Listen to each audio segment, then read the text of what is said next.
Seja bem-vindo e seja bem-vinda a mais uma edição do Chutando a Escada. Eu sou Felipe Mendonça e olha, hoje eu e o Geraldo Zaran vamos conversar com o professor e pesquisador lá da Universidade de Oklahoma, chamado Fábio de Sá e Silva. Ele é um especialista em Lava Jato, estudou Operação Lava Jato já tem algum tempo. Ele vem aqui falar pra gente sobre a digital da Operação Lava Jato na invasão do Supremo Tribunal Federal no dia 8 de janeiro. A gente cita muito uma entrevista dada pelo Fábio na Folha de São Paulo. A entrevista chama-se Ataque Golpista tem digitais da Lava Jato. Se você quiser ler a entrevista na íntegra, o link está lá na descrição do episódio. Acho que ela é importante para entender um pouco a conversa que vai acontecer aqui. Então vamos lá, vamos pro papo? Então com vocês, Fábio de Sá. A escada é uma construção que serve para fazer um deslocamento vertical. Nem sempre é assim, mas tem um jeito de facilitar tudo isso. Elevador? Não.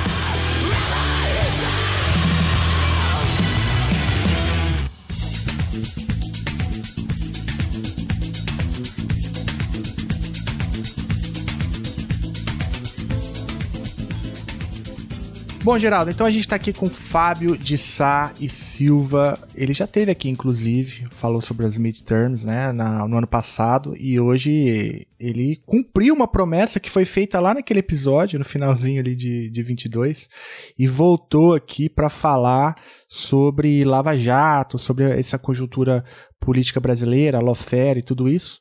A gente já falava com o Fábio antes de ser modinha, hein, Geraldo? Compramos na baixa e agora vamos vender na alta. Fábio, obrigado mais uma vez por topar conversar com a gente. Eu que agradeço, Felipe, Geraldo. É um prazer estar de volta aqui e cumprir aquela promessa que a gente fez lá realmente, né, de que em separado daquela discussão que a gente fez sobre as eleições de meio termo nos Estados Unidos, nós iríamos fazer uma outra conversa aqui sobre aquilo que eu pesquisava, né, e que na verdade apresenta uma conexão com tanto aquilo que se viu nos Estados Unidos como também no Brasil, que é o crescimento do extremismo, né?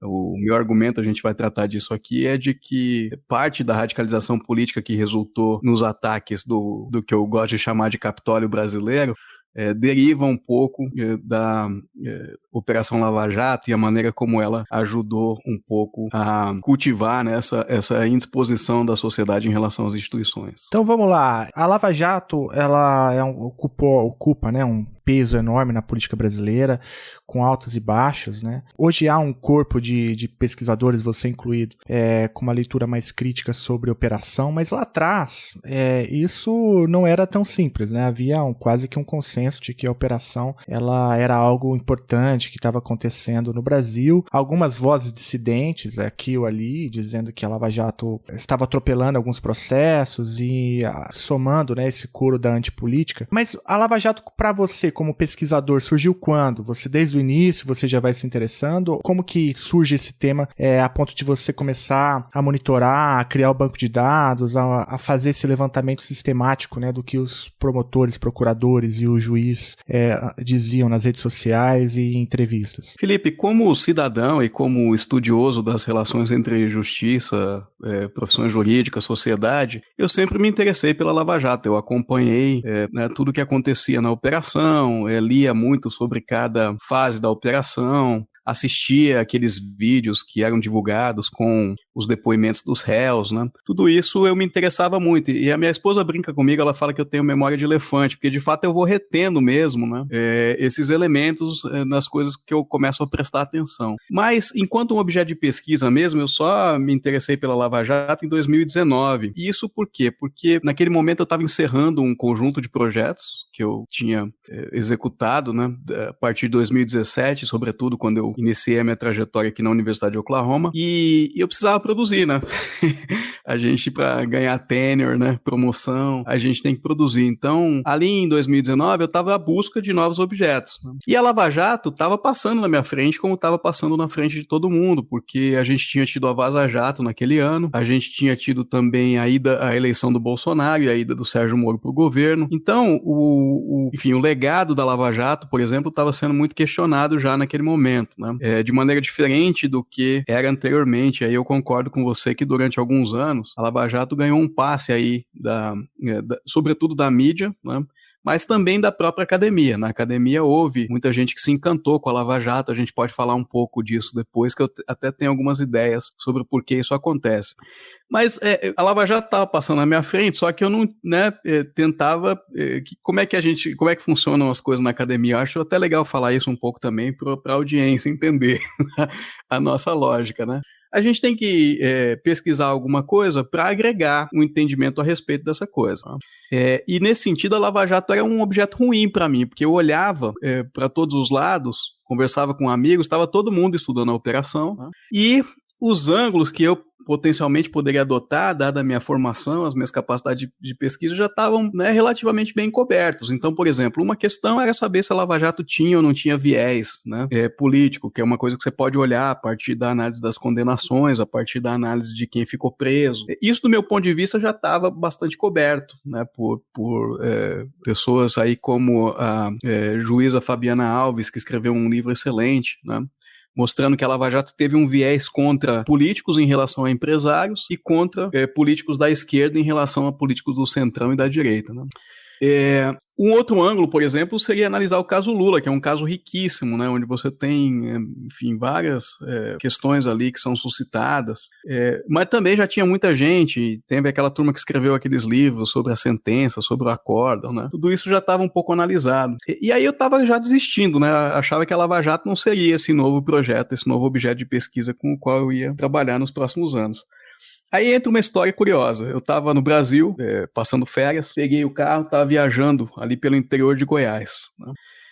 Tava com criança no carro, criança pequena, com fralda, né? E pedindo água. E aí eu resolvi parar numa cidadezinha. A cidade era muito pequena, era uma cidade dessa, em uma rua principal, com comércio, casas para trás, né? Uma igreja, um posto de gasolina ali na frente, no comércio. E eu parei no posto de gasolina, fui lá, comprei a água que os meninos queriam, né? Trouxe pro carro. Quando eu estava entrando no carro, eu olhei assim na minha frente, tinha um lava-jato. E o lava-jato não era mais um lava-jato, né, eu costumo dizer, porque ele chamava Operação Lava Jato e ele tinha adotado as cores da Polícia Federal, a estética da Polícia Federal, aquelas fontes, né, preto, amarelo e cinza. Aí eu olhei para aquilo e falei assim, cara, a Lava Jato, ela entrou na cabeça das pessoas, né, e ela tá constituindo a identidade dessas pessoas. As pessoas querem se ver como parte da Lava Jato, né, estão trazendo elementos da Lava Jato para a sua própria... enfim, estética, né? A forma como você se vê no mundo, a forma como você vê o seu pequeno negócio no mundo, né, tá sendo filtrada pelo significado que essa operação adquiriu na sociedade. Aí eu falei, aí tem um ângulo que ninguém tá olhando, né? Quais são os efeitos da Lava Jato na cultura política e jurídica do Brasil, né? Aí eu falei, bom, isso aí dá para fazer uma contribuição, dá para achar alguma coisa original que ninguém está olhando e né, escrever algo que vai ser lido, vai ser né, citado, vai ser consumido por quem está tentando entender as mudanças que o país está passando. Não, ótimo, não, e de fato, né, você tem toda a razão. Eu me lembrei aqui do filme, eu acho que tem um filme e uma série, né? Que trata uma inclusive do Padilha, né? Que depois eu tô lembrando à medida que eu falo, depois ele se arrepende, escreve um texto meio que arrependido do que ele fez. Eu não lembro o nome da série. Era a série do Padilha. E tem um filme também, não tem? Que eu me lembro até da foto do Dallagnol e do Moro assistindo. Mas tem essa coisa do herói, né? Dessa figura do herói, do juiz que luta contra forças poderosas, né? E do procurador que faz a mesma coisa, né? E eu me lembro aqui, ouvindo você falar do Lava Jato, né? Eu me lembro que havia também uma teologia política por trás, né? O Dallagnol, se eu não me engano, era membro de uma igreja batista em Curitiba, e ele frequentava púlpitos templos pelo Brasil afora, falando da Lava Jato, tinha coisa, né, dos 10 pontos contra a corrupção, né? Lembra daquilo? E também um instituto que ele criou, chamado Instituto Moody, se não me engano, que era inclusive sediada na igreja que ele próprio era membro. E então, no meio evangélico, também havia uma construção de uma identidade que começa a ser percebida em grande medida por conta do papel do Dallagnol enfim, na difusão dessas ideias, que em última instância tem essa coisa, né, de que o Brasil poderá ser salvo por meio do altruísmo de heróis individuais, né, e de que o mal é uma luta bem contra o mal, né? E o mal seria encarnado pela corrupção barra esquerda, barra petismo, né? E que a solução viria, portanto, do oposto a tudo isso, né? Esse maniqueísmo é algo que hoje, olhando, né, para trás, com esse distanciamento histórico que a gente já tem, é algo espantoso, né? E como que, enfim, como você mencionou, parte da imprensa, parte da academia caiu nesse engodo, né, de que dessa construção desse herói que poderia resolver o problema do Brasil. Mas você deixou aí na tua fala essa ideia no ar, suspensa, né, que você tem algumas ideias sobre como que esse encantamento ajudou a varrer boa parte da imprensa. Quais hipóteses você tem sobre isso? Não, eu acho que isso se liga desde do ângulo que eu adoto para abordar essas questões. Eu acho que tem um idealismo em relação ao direito. Esse personagem, o juiz que combate a corrupção, ou o promotor, né, que faz a redenção do país, é um personagem que ele é muito atrativo, né? E que, de certa maneira, ele permeia a nossa imaginação. Isso data, você tem todo um investimento nesse idealismo jurídico ao longo dos últimos séculos, mas, sobretudo, a partir dos anos 90, quando você tem esse consenso, né, em torno do Estado de Direito e da democracia liberal, né? E os Estados Unidos têm um papel muito importante nisso, inclusive parte disso deriva um pouco da própria história dos Estados Unidos, onde na metade do século XX você teve transformações importantes que foram supostamente alavancadas por meio do direito e dos tribunais, né? Então a gente tem a dessegregação escolar, a gente tem o caso Roe versus Wade, né, que legaliza o aborto, né? Então você passa a ter essa ideia de que as cortes, os profissionais do direito, podem ser grandes aí artífices, né, da melhoria da sociedade e da promoção desses valores, sobretudo de democracia e do Estado de Direito, né? Que é um pouco o ângulo que eu adotei para, na verdade, meu trabalho todo se constitui como uma espécie de questionamento disso, né? Quer dizer, porque muita gente atribuiu justamente, eu acho que embarcando, né, nessa atratividade aí desses personagens, atribuiu à Lava Jato esse papel, né? Dizia, não, a Lava Jato está transformando o Brasil e está, né, finalmente implantando o Estado de Direito, acabando com a impunidade dos poderosos. E aí eu, na verdade, entendendo a Lava Jato como um site de produção de cultura e de repertórios culturais, né, eu fui justamente questionar isso, quer dizer, a imagem as mensagens que a Lava Jato está vocalizando para a sociedade, né, sobre aquilo que ela faz, sobre o lugar que ela ocupa. Isso, de fato, alimenta, né, essa adesão das pessoas ao Estado de Direito e à democracia, ou, na verdade, está alimentando alguma coisa diferente, né? E aí que os meus dados me levam à conclusão de que o segundo cenário é o cenário mais correto, né? Eu acho também importante quando você falou de filmes, de séries, né? Porque quando eu dei a entrevista à Folha de São Paulo, e a Folha de São Paulo capturou ali da entrevista uma frase que é bem provocativa, né? E quando eu falei a frase, eu sabia que essa frase tinha um potencial de ser elevada, né, a uma lead da matéria ou ao título da entrevista, né, que eu digo que os ataques de 8 de janeiro têm as digitais da Lava Jato, né? Claro que eu não estou dizendo que tem uma relação de causalidade, até porque processos de radicalização política assim são multicausais, né? Então não existe a ideia de que só por conta da Lava Jato é que nós tivemos o 8 de janeiro, ou de que os procuradores, o juiz estavam de alguma maneira ali envolvidos, né, na organização do evento, nada disso, né? Mas era justamente a ideia de que a operação tinha fomentado esse caldo de cultura que torna o 8 de janeiro possível. E aí teve algumas pessoas, o próprio Dallagnol, né, que rebateu dizendo que a operação já tinha acabado. Como assim eu podia encontrar um vínculo entre uma operação que já acabou e o 8 de janeiro, né? E aí eu acho que essas pessoas se esquecem justamente disso que você falou, né? De como a Lava Jato foi algo tão presente na vida política brasileira, que passou a constituir a identidade das pessoas, né? Passou a fazer parte do vocabulário. Você mencionou séries de TV, teve Quarto de Motel que foi desenhado em homenagem à Lava Jato. Aí você... Aí já exagero, você não é possível. Tô falando. A pessoa ter tesão nesse ambiente aí. Não, que entra justamente nessa dimensão psicanalítica, né? Uma coisa louca. E achar que isso vai acabar porque uma força-tarefa foi desconstituída, né? Quer dizer, eu entendo que advogados têm uma visão formalista do mundo. Acha que o que não está nos autos não está no mundo, né? Não, mas isso aí eu acho que beira sem vergonhice, Fábio. Porque se tivesse a operação acabado, nenhum deles teria sido eleito, né? Exato, e o próprio mote do Dallagnol na candidatura e do Moro era: vamos levar a Lava Jato para o Congresso. Claro.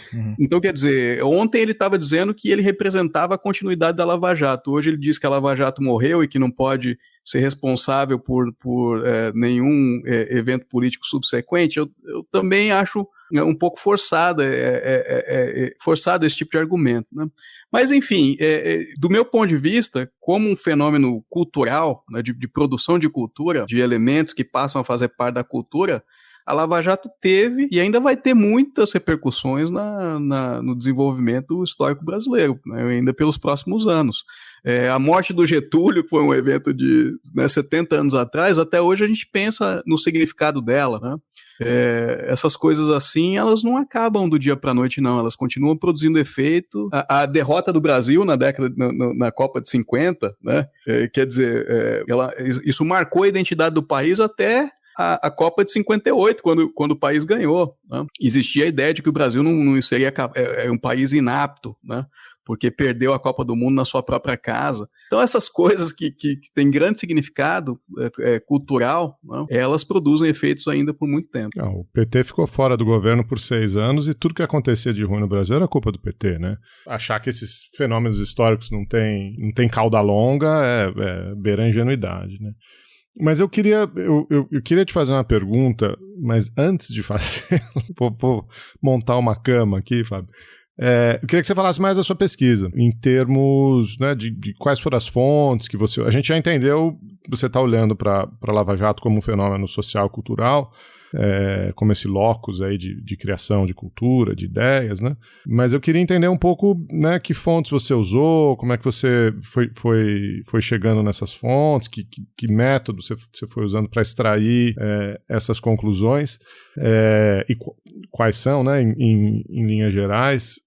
Então, um pouco mais de detalhe aí no grosso da pesquisa, porque eu tenho uma pergunta preparada aqui para você que eu tenho quase certeza que você vai me encaminhar para ela. Não, eu, na verdade, agradeço muito, né, Geraldo, porque justamente parte aí do backlash, né, que foi observado aí após a divulgação da entrevista da Folha, foi justamente as pessoas questionando, dizendo que o Dallagnol me chamou de militante, né? Acho que as pessoas não entendem muito bem como é que a gente produz esse... Acha que todo mundo é igual a ele, né, Fabio? Acho que mede um pouco pela própria régua, né? Quer dizer, eu não faço uma afirmação sem prova baseada em convicção, né? Para chegar onde eu cheguei, de poder fazer, né, poder dar aquela entrevista, isso está lastreado muito, né? Num esforço monumental de pesquisa, né? E eu acho que a maioria das pessoas, na lógica das redes sociais, ali no Twitter, né, enfim, não tem a disposição para poder justamente, né, fazer a pergunta que você está fazendo, né, mas deixa eu entender, então, qual é o lastro, né? E muito menos para ouvir, né, porque já vem ali com as pedras na mão, né, para poder jogar. Então, como é que começou isso? Eu, então, saí daquele evento lá no posto no interior de Goiás com essa, né, ideia de que a Lava Jato era um espaço de produção de representações culturais, né, e que tinha que ser analisado assim. E aí eu falei, bom, como é que eu vou capturar isso, né? A minha primeira ideia, na verdade, foi olhar para as redes sociais, né? Então, por que as redes sociais? Porque as redes sociais têm justamente esse componente de ida e vinda, né? As pessoas conversam, né? Rebatem argumentos das outras, né? Na verdade, assim, o projeto de pesquisa ideal para capturar isso, ele teria que ter sido longitudinal, com base em surveys, mais entrevistas, né? Seguir as mesmas pessoas ao longo do tempo para saber como é que elas experienciaram a Lava Jato, né? De que maneira a Lava Jato fez a cabeça delas, né? Em que medida. Agora, esse é um tipo de pesquisa que é impossível você fazer nas ciências sociais, porque você precisa de um volume de recursos muito grande, né? E você precisa de um senso de antecipação, quer dizer, você precisa, ali em 2014, quando a operação eclode, você tem que já antecipar que em 2022 as pessoas vão estar né, destruindo o STF, né, potencialmente sob a influência de alguma coisa que a Lava Jato semeou ali ao longo desses anos, né? Então, não dá para fazer isso. Eu tenho que tentar fazer uma análise um pouco retrospectiva e com base em fontes secundárias. Poderia fazer fontes primárias também, entrevistas, mas é um pouco mais difícil, né? Então eu queria olhar para a Lava Jato nas redes sociais. O que as pessoas falam quando falam de Lava Jato, né? E aí eu queria olhar, fiz uma análise, o que são as redes sociais, né, esses ecossistemas. Twitter é uma rede que era fácil de fazer pesquisa. Hoje parece que está mudando, o Elon Musk está colocando alguns limites ali à extração de dados, mas era uma rede fácil. O problema do Twitter é uma rede de elite, né? Poucas pessoas participam, tem toda a discussão dos bots aí também, né? Então, do ponto de vista da representatividade dos debates que a gente trava ali no Twitter, é muito questionável, né? Quanto que você pode extrapolar. Facebook, sim, é a rede, né? Inclusive se dizia que a internet era o Facebook, né? Mas aí o Facebook e aí tem o WhatsApp. O WhatsApp tem um problema, que é uma rede privada, né? Então é difícil você ter acesso às mensagens. Tem gente que faz pesquisa com WhatsApp, que consegue, né, entrar em grupos e tal. Eu cheguei a cogitar essa alternativa, mas enfim, acabei pensando que o Facebook era o melhor espaço. O Facebook estava vivendo uma crise ali, por conta da Cambridge Analytica, né? Eles davam acesso a dados, você podia pegar os dados das páginas públicas, mas eles estavam fechando, estava ficando impossível. Aí eu desisti naquele momento de pesquisa com redes sociais e fui fazer pesquisa com jornais. Aí eu peguei a base de dados lá da Factiva, né, que chamava Factiva Dow Jones antes, e que tem os principais jornais de todos os países do mundo e tal. Peguei esse foi um primeiro estudo, tá certo? Então eu peguei todas as matérias que tinham Lava e Jato de 2014 a 2018, né? Isso deu 12 mil matérias, né? E aí eu passei 6 meses lendo essas matérias, descartei muita coisa, porque o que eu queria olhar ali, como eu fui para os jornais me davam o discurso dos agentes da Lava Jato, quando eles davam entrevistas, essa coisa, né? Eu podia olhar o discurso da mídia também, mas eu preferia olhar o discurso deles, né?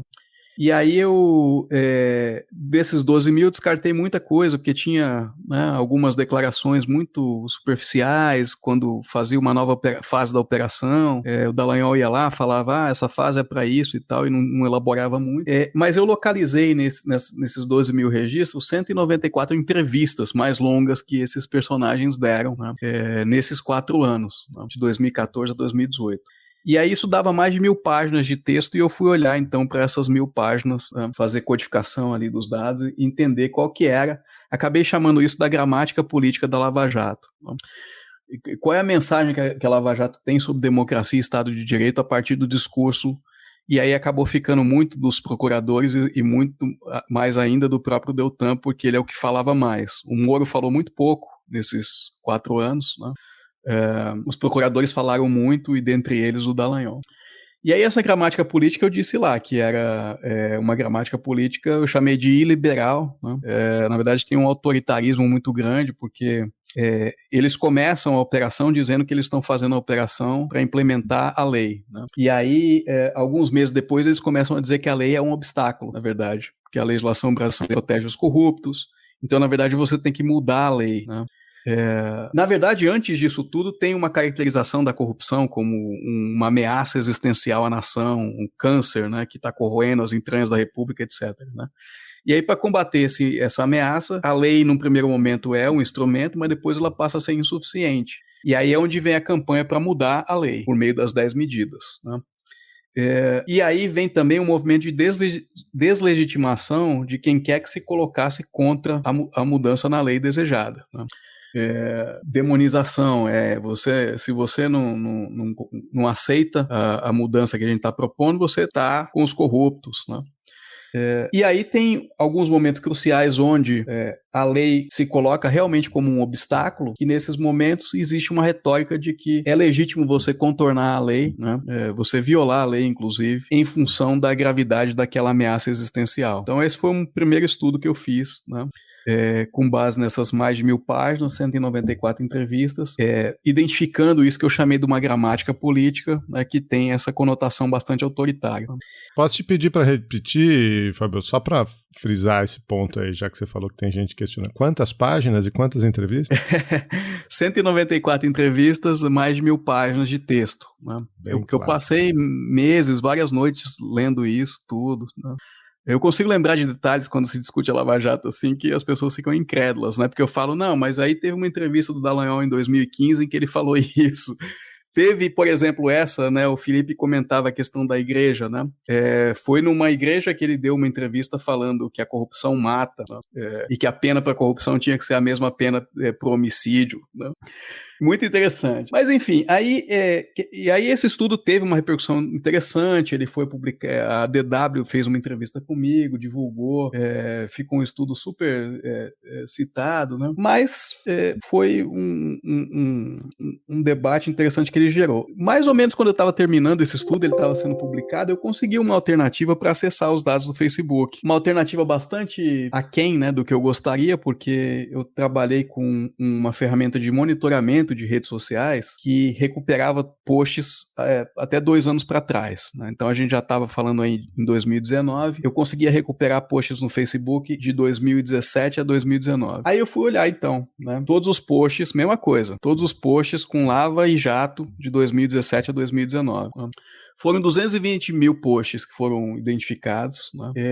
Desses 220 mil, a gente foi limpando a base aí, eu trabalhei realmente com um time, né, de assistentes, a gente foi limpando essa base, tinha muita coisa sobre a Lava Jato do Peru, né? Descartamos esses posts. Descartamos também os posts que não tinham comentários, porque a ideia inicial lá era olhar um pouco, não o conteúdo de posts, mas sobretudo o debate que era gerado. Né? Chegamos então a uma base com 75 mil posts no Facebook entre 2017 e 2019. A minha intenção nesse segundo estudo nem era olhar para Dallagnol, nada disso, né?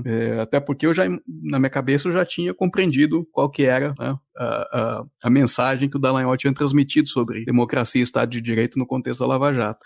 Mas aí eu fui olhar a composição desses 75 mil posts e eu peguei os top 1% de engajamento, os 750 posts com maior engajamento. Desses 750 posts, 53, 54 eram do Dallagnol. Ele usava 2 páginas, então tem 53 em uma. O que fazia o Dallagnol a pessoa com o maior número de posts com o mais alto engajamento nesse período nos 2 anos analisados. Ou seja, o Dallagnol é o cara que pautou, né, em grande medida, a maneira como as pessoas falaram sobre Lava Jato no Facebook, tá certo? Aí eu falei, não, eu tenho que estudar, né, eu tenho que estudar esses posts. Aí olhei esses 53 posts e 122 mil comentários, né? É diferente aqui, Geraldo, a técnica de análise, né? Porque as 1.000 páginas, eu li as 1.000 páginas, né? Fiz uma codificação até manual, artesanal, daqueles dados, né? Gosto muito de pesquisa qualitativa, sou muito bem treinado nisso. Mas os 122 mil comentários, não dava para fazer isso, né? Então, o que a gente acabou fazendo foi uma análise mais na linha do Big Data mesmo, né? E aí tiramos frequência das palavras mais com maior ocorrência, né? E analisamos redes de palavras que apareciam junto, ao longo de todos os meses, né? Nesses 53 posts. Então aí é que aparece lá, você vai ver no artigo, o gráfico com a frequência, né? Tem 2 grandes achados esse estudo aí. O primeiro vai um pouco na linha do que o Felipe falava, né? Como a Lava Jato se construiu e foi construída também pelos seguidores ali, como esse empreendimento meio divino, né? E aí eu aponto um pouco a inconsistência disso com uma ideia de democracia e Estado de Direito, né? Porque se o juiz ou o promotor estão acima, são sobre-humanos, eles também não se sujeitam a regras, e isso inclusive aparece ali no debate sobre o Vaza Jato. Mas o segundo achado é que acabou gerando uma repercussão maior, que era justamente esse de que o Dallagnol faz esse movimento de chamar a sociedade a participar, né? O que, inclusive, eu digo lá no artigo, eu não tenho nada contra isso, né? Eu acho que isso, inclusive, pode ser saudável, mas a maneira como ele faz isso é um pouco de jogar a população contra as instituições que ele enxergava como uma ameaça à Lava Jato. E nisso entra o Congresso, entra o STF, e entra até, eu não mencionei isso em nenhuma outra entrevista, nem na Folha, nem no Twitter, em lugar nenhum. Eu estava revendo esses dados esses dias. Entra até a própria PGR. Teve um momento lá em que a PGR discordou da questão da destinação do fundo, dos 2 bilhões lá para o fundo, né? Dallagnol vai lá e posta um artigo criticando a própria Raquel Dodge, que era a chefe da PGR ali, né? E os usuários, eles começam a responder, né? São um pouco incitados, então, a compreender essas instituições como obstáculos à luta contra a corrupção e tal. E começam também a subir o tom, né? A gente começa a ouvir em relação ao STF, por exemplo, que tem que ter, se amanhã 200 mil pessoas forem lá e sitiarem esse tribunal, eu quero ver se eles vão continuar com essa gracinha. Tem que fechar esse tribunal. Isso vai ser resolvido na hora que os generais forem lá e intervirem no tribunal, né? Vamos fazer impeachment de ministro. Ele chega a citar general? Não, os apoiadores. Perdão, os apoiadores. Tá. O que o Dallagnol faz, é muito importante que você pergunte isso, né? Como é que eu chamo do Dallagnol elevar o tom? É dizer assim, olha, o STF está prestes a acabar com a Lava Jato. Essa decisão que eles vão tomar hoje vai consagrar o Brasil como o paraíso dos corruptos. Se manifeste, sabe? Compartilhe isso aqui. E tem uma vez lá que ele usa uma hashtag que fala assim, STF não mate a Lava Jato. Assim, que tipo de sentimento isso gera, né? Isso gera um sentimento de indignação por parte desses seguidores, e eles também vão subindo o tom, né? Vão chegando aí sim a pedir o general, né? A pedir o fechamento do tribunal, essas coisas. Não, e um desrespeito institucional evidente, né? Porque nenhuma dessas instâncias é uma instância eleita pelo voto popular, né? Se você está falando de um deputado, de um vereador, de um prefeito, você ainda pode dizer, não, vai lá, se manifesta, derruba o cara na próxima eleição. Esses caras são todos concursos do Dallagnol, da PGE, da Raquel Dodge, até os ministros do STF, né? É uma arena institucional onde pressão pública nesse nível não faz parte do jogo, né? Você tem rito, você tem lei, você tem... Mas eu fiz a cama porque era aí que eu queria chegar, né, Fabio? E acho que você já respondeu a pergunta que eu vou te fazer, né? Existe intencionalidade, né? Quer dizer, isso foi feito de caso pensado, a Lava Jato foi transformada nesse elemento de criador desse caldo cultural, de uma forma estratégica, né? Me parece que você um pouco já respondeu isso, né? O Dallagnol, imagino que os outros procuradores sabiam o que estavam fazendo, né? Você pode traçar linhas muito claras entre isso que você está contando agora e o tweet do Vilas Boas, a retórica dos filhos do Bolsonaro dizendo que um STF se fecha com cabo e com soldado, né? Acho que tem uma progressão muito clara, né? E dialogando um pouco, na verdade, com o início da sua fala, quer dizer, eu digo, né? E aí, quando eu faço um debate um pouco mais com as pessoas do direito constitucional e da ciência política, quer dizer, o que eu digo é que a Lava Jato um pouco que transformou a jurisdição e, sobretudo, a jurisdição constitucional num poder majoritário, que é exatamente essa desvirtuação a que você está se referindo, né? Quer dizer, o juiz, ele tem que decidir, e tem passagens nesse sentido nos posts do Dallagnol, quando ele fala... uma das tentativas dele de rebater o meu estudo, ele diz assim, mas a gente teve vários posts em que a gente também elogiou ministros da Suprema Corte. Aí eu fui olhar para os meus dados, né? E eu encontrei um desses posts. O post é o seguinte, ele fala assim, parabéns ao ministro Fachin e ao ministro Barroso, que votaram contra, eu acho que era ali o indulto, né? Vamos ver se os demais ministros votarão de acordo com o interesse da sociedade. Não é papel de ministro votar de acordo com o interesse da sociedade. Isso é uma deseducação que ele faz em relação à população sobre como é que funciona o tribunal, né? Mas, por outro lado, ele está justamente convertendo o poder judiciário nesse poder majoritário, que ele tem que se curvar ao interesse da sociedade, que, na verdade, é o interesse que ele ali vocaliza, né? E que, enfim, sem muito lastro, quer dizer, não tem talvez pesquisa de opinião pública ou qualquer coisa nesse sentido para subsidiar esse argumento de que você está representando a sociedade. De todo modo, isso é impertinente, né? Eu concordo com você. Agora, com relação à intencionalidade, é uma boa pergunta, porque eu até, inclusive, fujo desse debate no meu texto, né? O que eu digo não me interessa se ele queria ou não fazer isso. O que me interessa é que ele fez isso, né? O que me interessa é que essa prática, que ele inclusive justifica em alguns eventos, em entrevistas ou em palestras que ele já deu que eu assisti, ele traz um pouco essa ideia de que o sistema ele foi um pouco organizado para proteção e para corruptos e para impunidade, e que sem a pressão da sociedade ele não vai se alterar. Então a sociedade precisa pressionar. Tudo bem, vamos admitir que isso seja uma interpretação correta. Eu, na verdade, tenho até algumas questões em relação a isso, né? Mas vamos admitir que, de fato, as instituições brasileiras estivessem todas comprometidas com a impunidade. Esse método que você usou de chamar a sociedade, de colocar essas pessoas contra a parede, não levou a um resultado que seja, né, benéfico, né?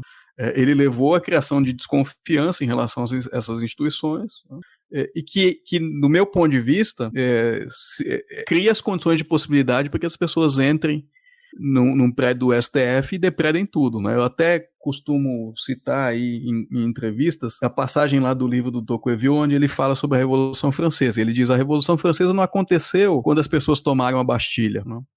Aquilo foi a expressão. Para que as pessoas tivessem ido até lá e tomado a Bastilha, a aristocracia já tinha se dissolvido, né, no tecido da sociedade.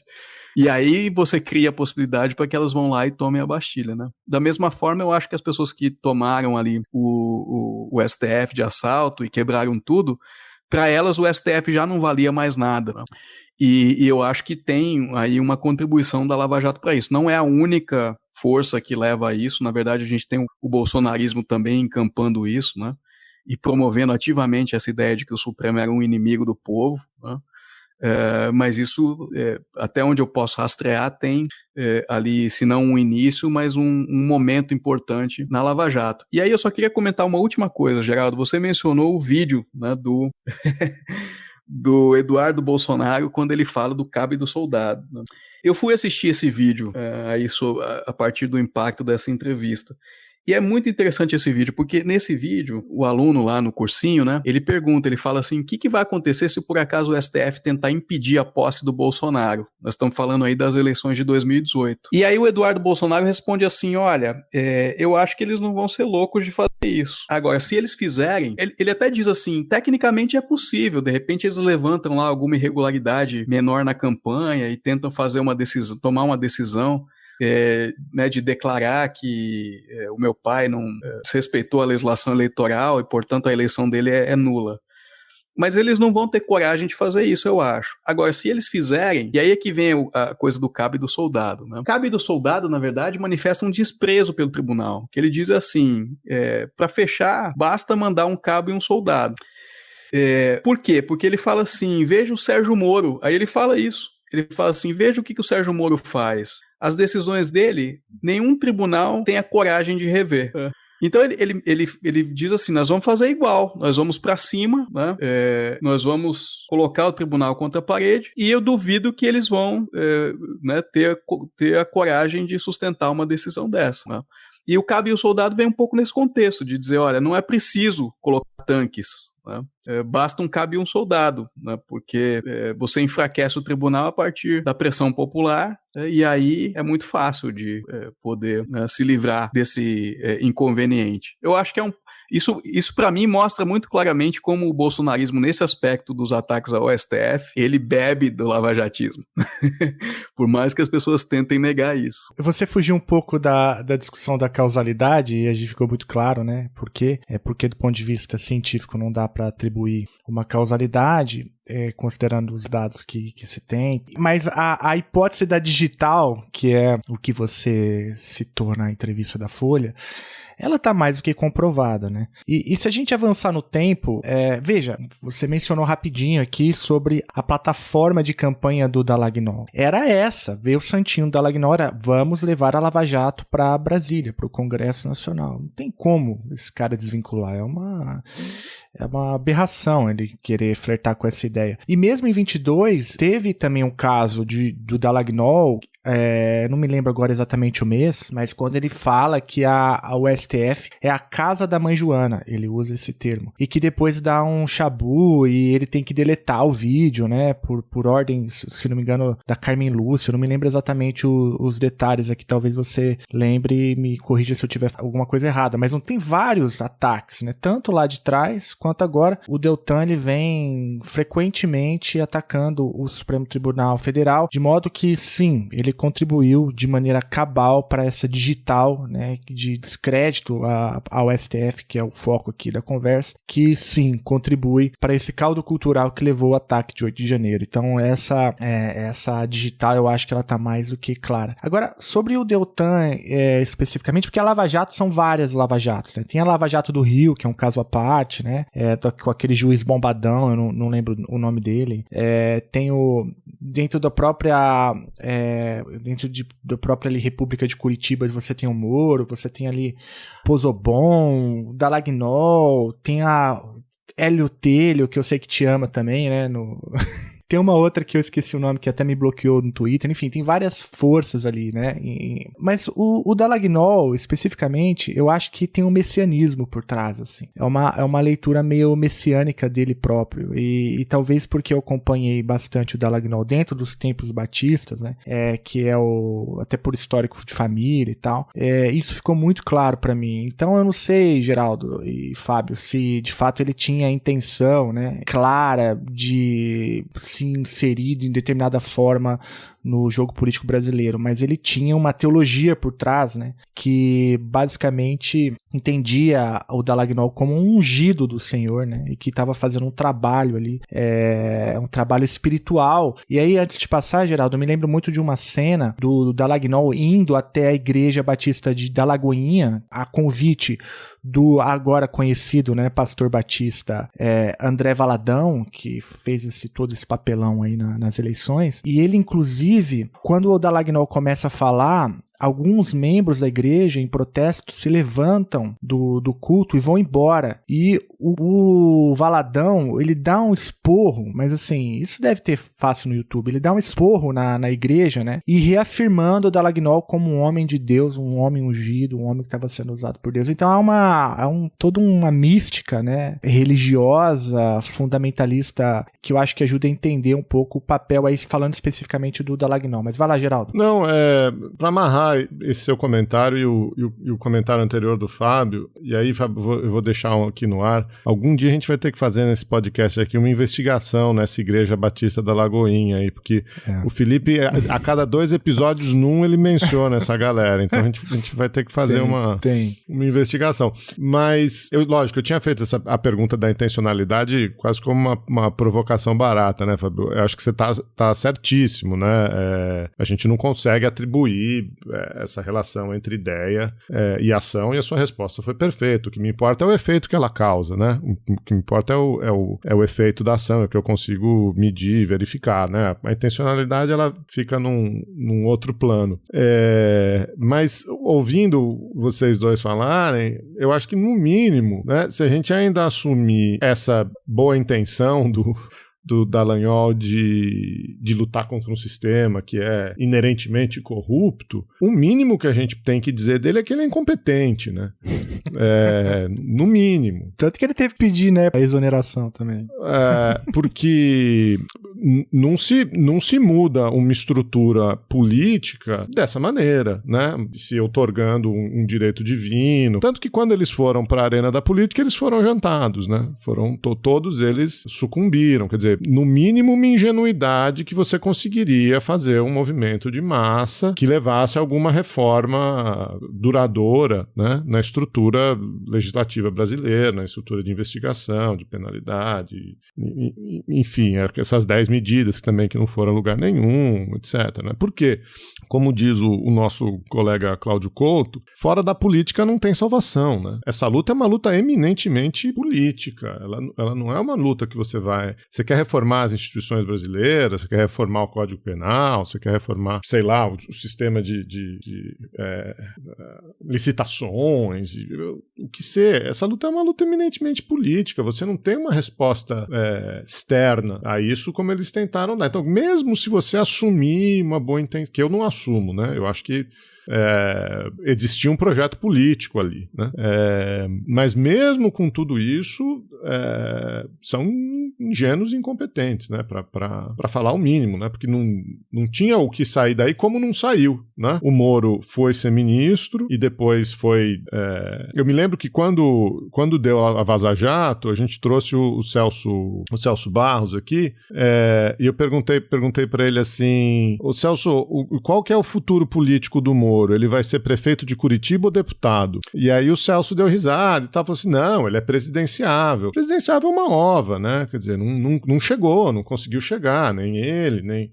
Depois mudou de um partido para o outro, arrumou lá uma vaga de senador, que até o próprio partido está contestando. Então, assim, esses caras não souberam, sei lá, fazer a leitura ou se perderam ao longo do caminho. É só uma grande divagação, acho que nem tem muita pergunta aqui nesse comentário, mas, né, para amarrar esse messianismo, né, com essa suposta tentativa de reformar o sistema. O Chutando a Escada conta com apoio financeiro dos seus ouvintes. Para saber mais, acesse chutandoaescada.com.br/apoio.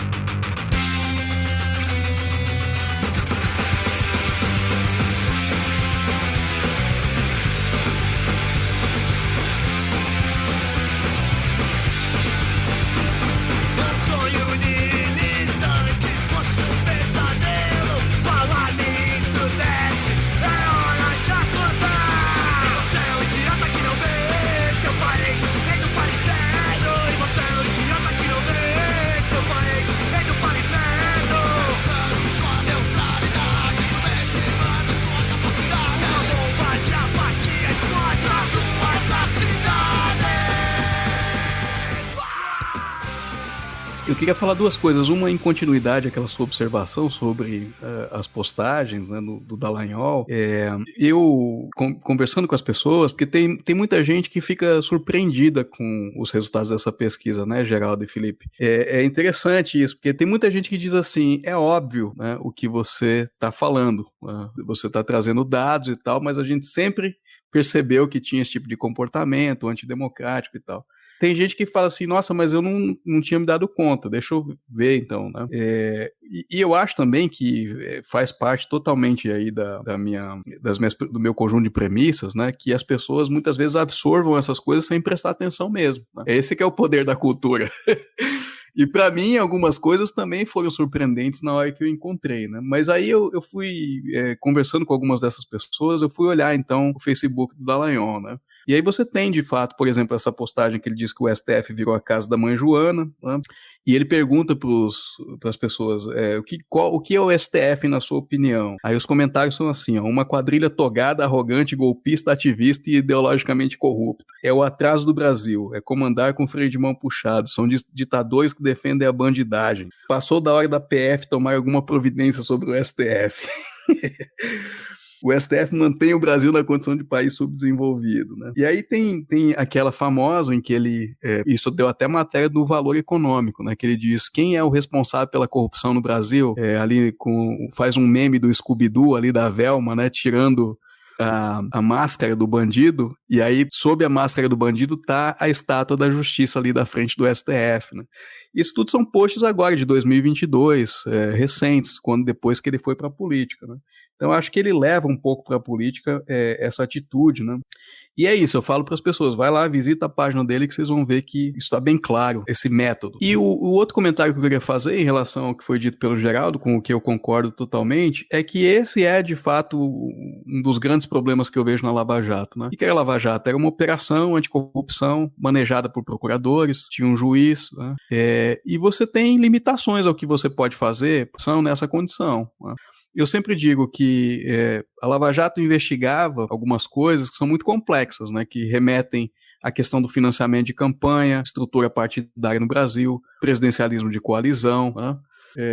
Então são questões né, que são muito vultosas. E aí eles queriam, acho que, consertar todo esse sistema dispondo de ferramentas que são muito precárias, que são o quê? Prisão, delação, corrupção, lavagem de dinheiro e organização criminosa. Você usa esses instrumentos que o direito penal te dá, num determinado momento isso vai se revelar insuficiente. E aí você começa a travar uma luta que é política, né, mas fora do lugar. Né, a partir do Ministério Público, a partir da magistratura. E aí a receita para comprometer tanto o Estado de Direito e a própria operação, né, como uma operação jurídica, como também a política. Então, acho que, concordando muito aí com o que você disse, acho que o fracasso da operação também decorre, né, dessa extrapolação de ferramentas que eram precárias para tentar fazer um tipo de transformação que era impossível de ser conseguido por meio dessas ferramentas, né? E aí você começa, então, a distorcer as coisas, né? Fazer um mau uso dessas ferramentas, né?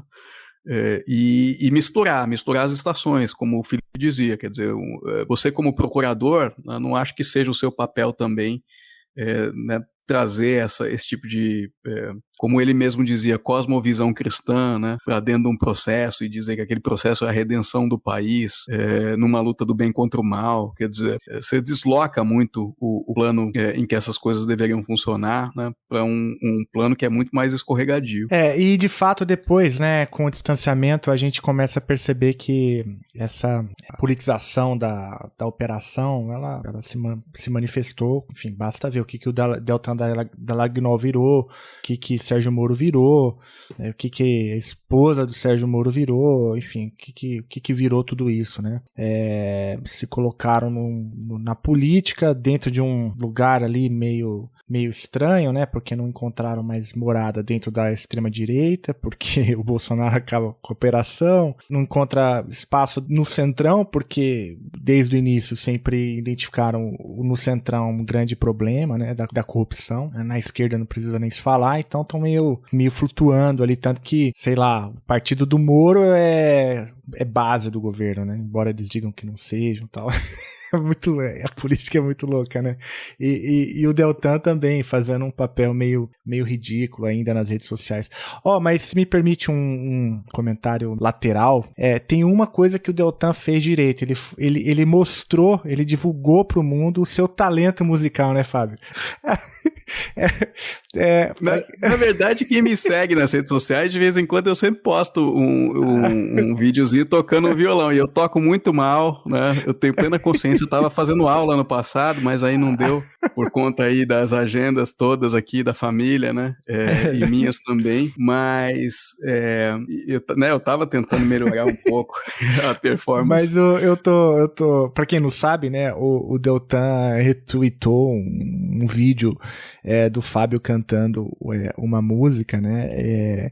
Uma música pró-Dilma, se não me engano, né? E aí ele identificou nisso a prova cabal do viés ideológico do Fábio e, portanto, toda a pesquisa que ele fez está automaticamente inviabilizada. Então eu fiz esse resgate aqui para te perguntar o seguinte: depois da entrevista da Folha, a gente citou bastante aqui, eu até brinquei, né, com o Fábio quando falei, cara, você alugou um triplex na cabeça do Deltan, né, porque eles começaram a fuçar, né, para achar alguma coisa para deslegitimar o que os seus dados demonstravam de maneira cabal e demonstram de maneira cabal, né. E eu queria te perguntar, Fábio, como que foi aí para você ser enxurrado esse rolo compressor, né, das redes sociais, mais uma vez, né, impulsionadas pelo Deltan Dallagnol. Você sentiu um pouco na pele o que é isso, esse uso das redes sociais para incitar, né, uma manada para uma determinada perseguição? Como que foi esse bastidor? O mais engraçado é que eu tô no Twitter desde 2009, né, embora eu tenha tirado aí uma grande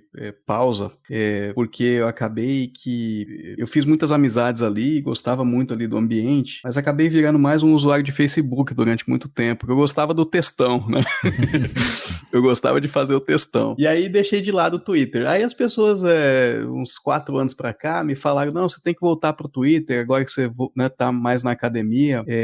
O Twitter é meio que o diário oficial da academia, onde as pessoas postam estudos, postam os novos trabalhos, né, que estão, e você começa a seguir e tal.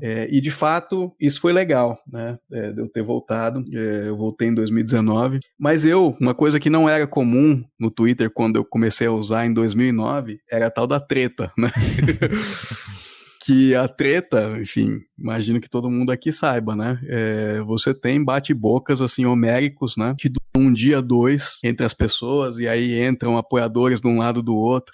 E aí, quando eu voltei pro Twitter em 2019, eu comecei a perceber que tinha essa economia política ali nova, né? E eu evitei.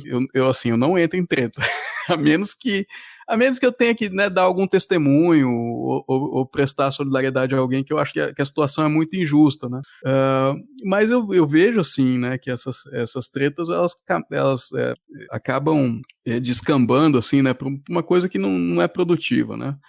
Então eu passei esses últimos anos longe da maior parte das tretas do Twitter, né? E de repente eu me vi no centro de uma, né? Que foi, o Deltan fez algumas postagens lá, né? O Hélio Telho também, né, me chamando de militante, eu fui lá, dei uma resposta um pouco dura, né? E aí teve esse movimento todo, né, de solidariedade a ele, por parte dos seguidores dele, ele me bloqueando, então eu não podia saber o que ele estava me postando, ele me bloqueando, então eu não podia saber o que ele postava a meu respeito, mas eu recebia os ataques que derivavam daquilo que ele postava ao meu respeito. E foram uns 2 dias, assim, bem, vou dizer assim, incômodos, né, justamente porque eu não estava acostumado a esse tipo de coisa, muito menos a estar no centro. Mas ao final, Felipe, e isso foi inclusive uma reflexão que alguém fez comigo, né, que falou assim, falou, Fábio, mas você fez esses estudos aí, esses 2 estudos sobre os quais nós falamos aqui. E nesses estudos você concluiu que a Lava Jato era absolutamente antidemocrática, não tolerava críticas, né? E demonizava os seus críticos, um pouco isso está no primeiro estudo, e no segundo, né, você concluiu que a Lava Jato utilizava, né, essa estratégia das redes sociais um pouco para fazer essa pressão, né, nos seus desafetos. O que você achava que ia acontecer no momento em que você deu a entrevista para a Folha? E aí é que eu me dei conta que, na verdade, eu estava ali diante de uma grande confirmação, né, da minha tese. Né? E que, portanto, eu não devia me sentir tão mal a respeito daquilo que estava acontecendo, mas eu deveria tomar aquilo, né, como, na verdade, uma evidência de que eu estava correto o tempo todo. E aí, quando eu fiz esse giro na minha cabeça, eu também me senti melhor, né? Fiquei numa situação mais confortável. E deixei passar, né? Porque também tem essa coisa, as tretas duram 24 horas, né? 48 horas. Depois, umas pessoas que te atacaram muito ali somem, você nunca mais ouve falar. E eu tô nessa fase agora, então passou um pouco. Fiz novas relações nesse processo, né? Conheci muita gente que pediu estudo, que pediu para conversar a respeito, né? Que me convidou para fazer apresentações, me convidou para dar entrevista em podcasts assim como o seu, e nesse sentido acho que teve também esses ganhos, né? Eu acho que tá muito claro pela pesquisa que você montou, né, de a gente enxergar a Lava Jato como tanto esse lugar de produção de cultural, social, como os excessos cometidos, né? Acho que tá muito claro, a gente estava conversando aqui, né, como eles, a partir de algum momento, entram num viés político, num viés de reforma de sistema, num viés de transformar o STF num poder majoritário, etc. Né? Na verdade, agora eu estou falando aqui, eu formulei 2 perguntas ao mesmo tempo. Uma é se isso não se desfez nos últimos 4 anos.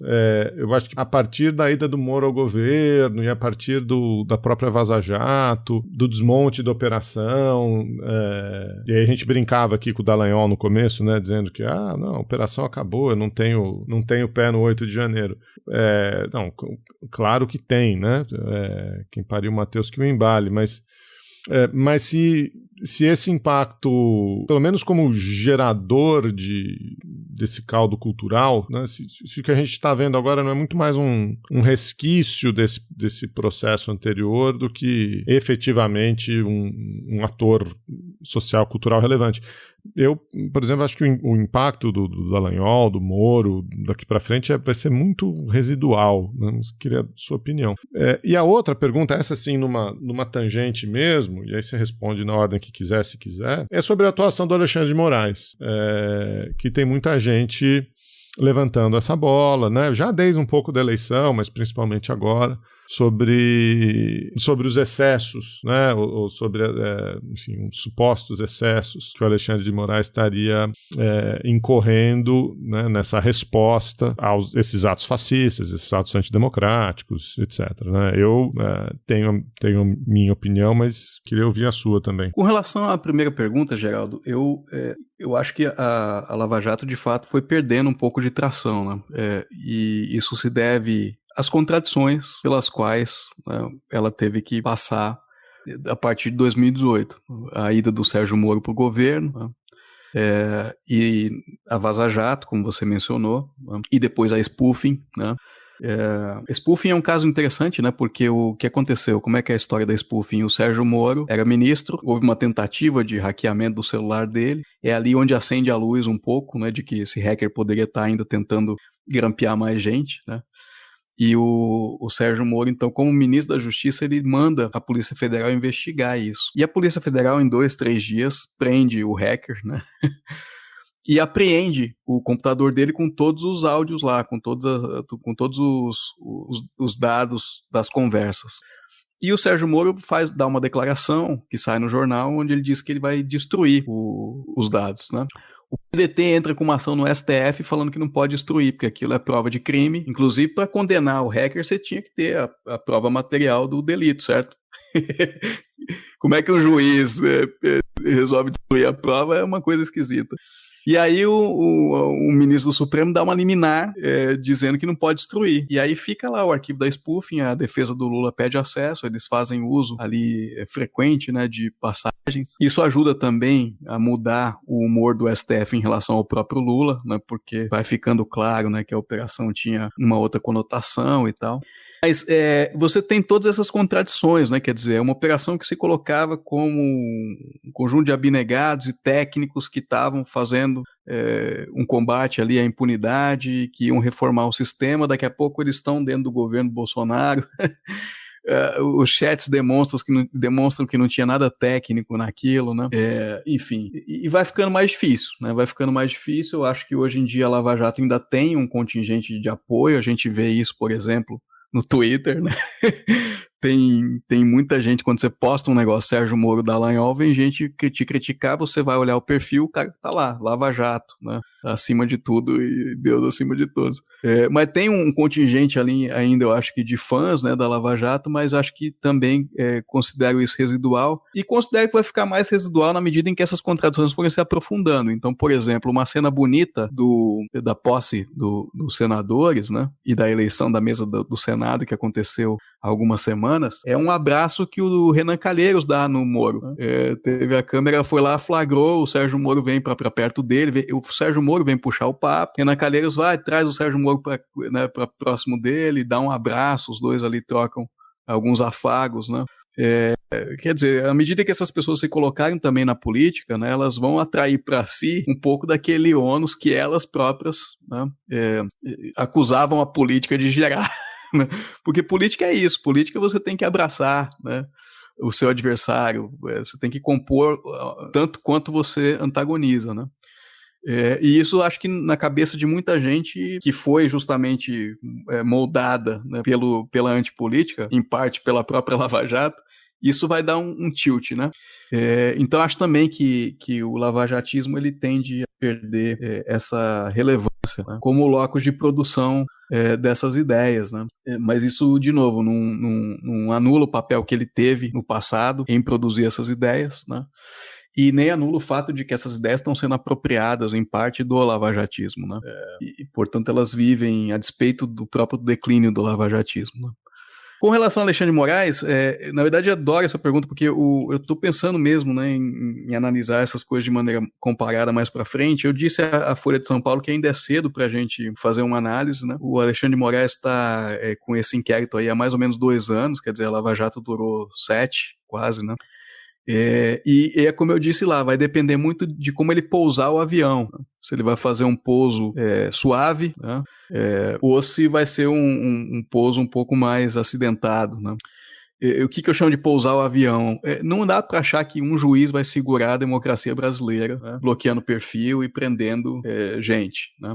A defesa da democracia é algo que demanda a participação de diversos atores, não? E é preciso que o Alexandre de Moraes compartilhe o ônus disso com esses outros atores. O problema é que esses atores estavam ausentes. A PGR, por exemplo, que deveria estar um pouco à frente, né, do combate a esse golpismo, né, pela via da persecução penal, era completamente silente sob o Aras, né? E isso deixou tudo muito nas costas do Alexandre. Agora o próprio Aras já está mudando um pouco de abordagem, fez 650 denúncias já, né, em cima desses casos aí das pessoas que foram presas lá. Nós temos a AGU, que agora incorporou essa agenda também de defesa da democracia e combate à desinformação e está peticionando lá, né? Acho que a imprensa passou a levar muito mais a sério, principalmente depois do 8 de janeiro, né? E aí passou, por exemplo, a chamar inequivocamente essas pessoas de golpistas, né? Antidemocráticos, né? Isso tudo vai criando condições para que o Alexandre perca a centralidade nisso, né? E eu acho que ele tem que aproveitar essas condições, porque quanto mais ele carregar isso sozinho, é pior para ele. E é pior também para a integridade das instituições, né? Com relação aos abusos, quer dizer, eu acho que pode ter havido ali uma coisa ou outra, né? Mas eu acho, e falei isso também à Folha, que o Alexandre maneja os instrumentos muito melhor do que o Sérgio Moro e o Dallagnol fizeram. Inclusive pelo fato de que os instrumentos de que ele dispõe não são apenas de caráter penal. Boa parte das medidas que ele determinou estão respaldadas, por exemplo, na lei eleitoral e na jurisprudência do TSE, né? É inequívoco. Enquanto o Sérgio Moro e o Dallagnol, né, faziam muitas inovações na compreensão das coisas, né, parte do que o Alexandre está fazendo está muito bem resguardado pela lei e pela jurisprudência, né? E ele não trouxe para esses inquéritos o caráter espetacular que era dado para a Lava Jato, sobretudo pelo Dallagnol, mas também pelo Moro com os vazamentos, né? Então ele não dá coletiva de imprensa, ninguém conseguiu entrevistar o Alexandre de Moraes até hoje, né? Ele não dá coletiva de imprensa, ele não faz, né, esses atos aí para chamar atenção, né? Então acho isso, ele tem mostrado uma habilidade maior, né? Eu acho que ele vai ter a sabedoria de, né, como eu digo, pousar o avião da maneira correta, né? Botar fim a esses casos e permitir que as instituições que têm que realmente trabalhar, né, com a defesa da democracia, o combate à desinformação, passem a fazê-lo, né, também, e cumpram esse papel que não cumpriram no governo Bolsonaro. Excelente.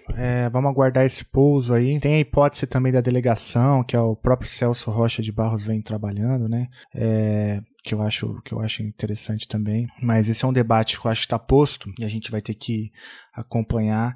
Então já deixo aqui no ar um convite para o futuro, e assim eu vou te comprometendo sempre com o Chutando a Escada, né? Quando a gente tiver já um distanciamento maior para a gente voltar e reanalisar esse quadro.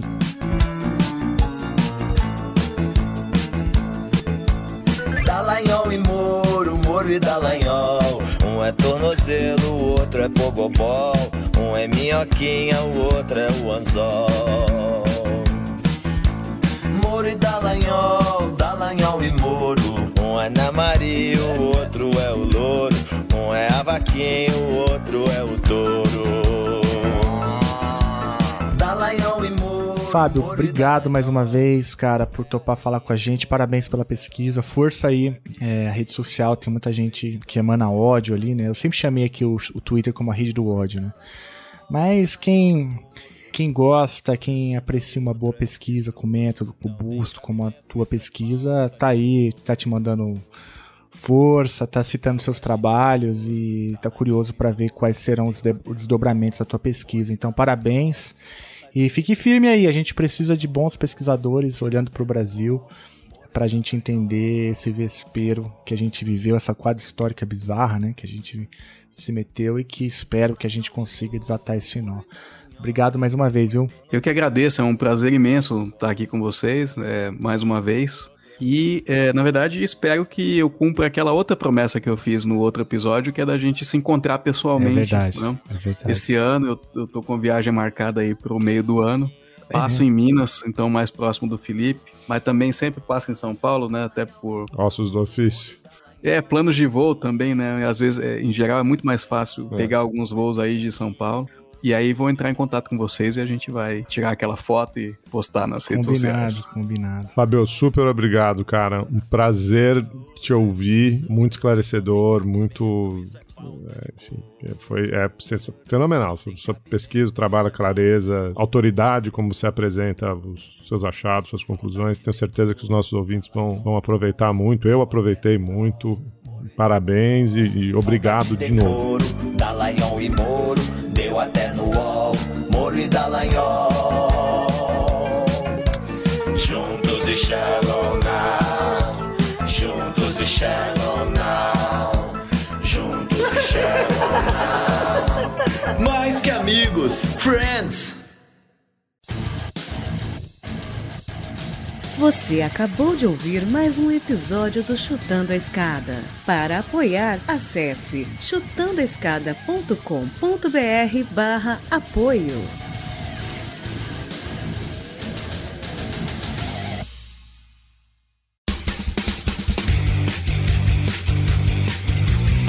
Cortes, edição de podcast.